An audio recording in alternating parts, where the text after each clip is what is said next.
नमस्कार. चवींच्या बाराखडीमध्ये आपलं स्वागत आहे. चला तर आपण एका नवीन रेसिपीला सुरुवात करूया. कढई ठेवली मी गॅसवर, त्यात तेल टाकलं. तेल गरम झाल्यानंतर मी लसूण कट केलेला तो टाकून घेतला. आलं कट केलेलं होतं ते देखील टाकून घेतलं. गाजर कट केलेलं ते पण टाकून घेतलं. कांदा कट केलेला तो टाकला. कांद्याची पात होती ती पण टाकली. ते छान मिक्स करून घेतलं. मिक्स झाल्यानंतर त्यात चिली ऑइल टाकलं.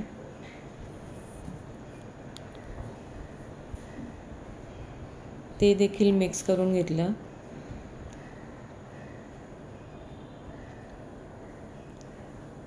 पीनट बटर टाकून घेतलं. ते पण छान मिक्स करून घेतलं.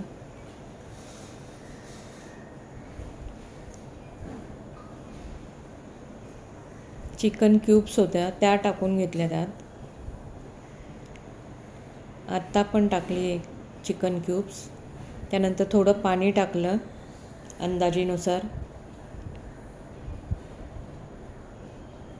त्यानंतर सोया सॉस टाकून घेतला थोडा. परत एक चिकन क्यूब्स टाकून घेतली त्यात. नंतर नारळाचं दूध टाकलं.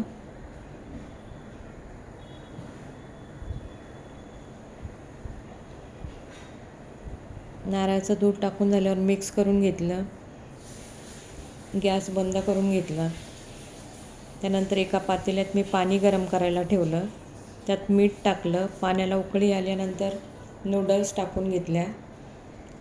नूडल्स देखील चांगल्या वाफवून घेतल्या.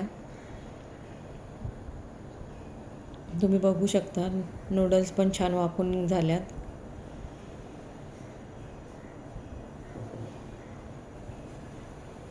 त्यानंतर एका चाळणीत ओतून घेतलेले आहे मी नूडल्स.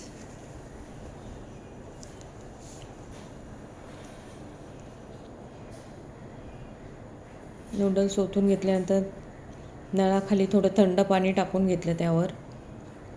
त्यानंतर गॅसवर पॅन ठेवला. त्यात अगदी थोडंसं तेल टाकलं.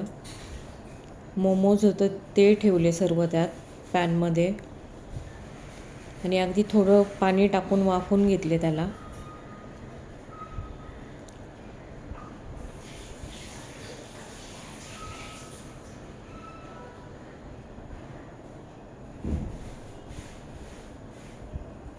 त्यानंतर एका बाउलमध्ये वाफवलेले नूडल्स घेते.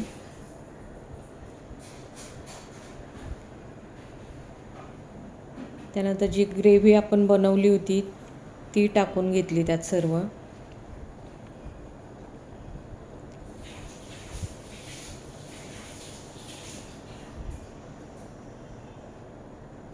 ग्रेव्ही टाकून झाल्यानंतर त्यावर वाफवलेले मोमोज ठेवले.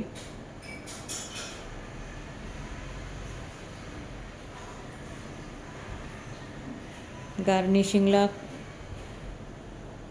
कांद्याची पात टाकली थोडी. चिली ऑइल टाकून घेतलं.